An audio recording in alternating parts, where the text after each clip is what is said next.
चिपळूणचं अत्यंत लौकिक पावलेलं देवस्थान म्हणजे श्री विंध्यवासिनी देवस्थान।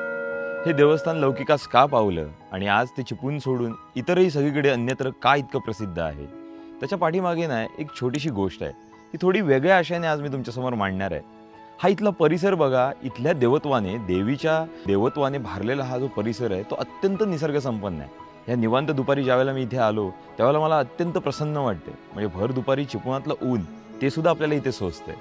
तर कथा सांगायची झाली या देवळाची तर ती अशी आहे की इतिहास काळात जेव्हा ह्या देवळाचे पुरावे आपल्याला सापडतात तेव्हा बाराराव कोळ्यांचं या भागावरती राज्य होतं आणि अर्थात हे त्यांचं देवस्थान होतं। जेव्हा बाराराव कोळ्यांच्या राज्यावरती बहादूर शेख नावाचा एक मुसलमान सरदार चालून आला त्यावेळेला त्यांना असं भीती वाटली की हा आपलं देवस्थान भ्रष्ट करेल, नष्ट करेल किंवा ते उद्ध्वस्त करून टाकेल।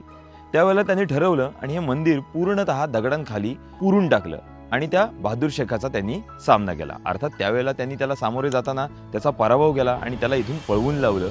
हा भाग वेगळा आहे, पण आज शोकांतिका अशी आहे की त्याच चिपळूणच्या प्रवेशद्वाराला शेख बहादूर हे नाव आहे आणि बाराराव कोळ्यांचं नामोनिशाण ह्या अख्ख्या चिपळूणात कुठेही नाहीये। फक्त या भागाला रावतळे म्हणतात आणि या रावतळ्यातील त्या कोळीराव रावांची देवी म्हणून ही विंध्यवासिनी।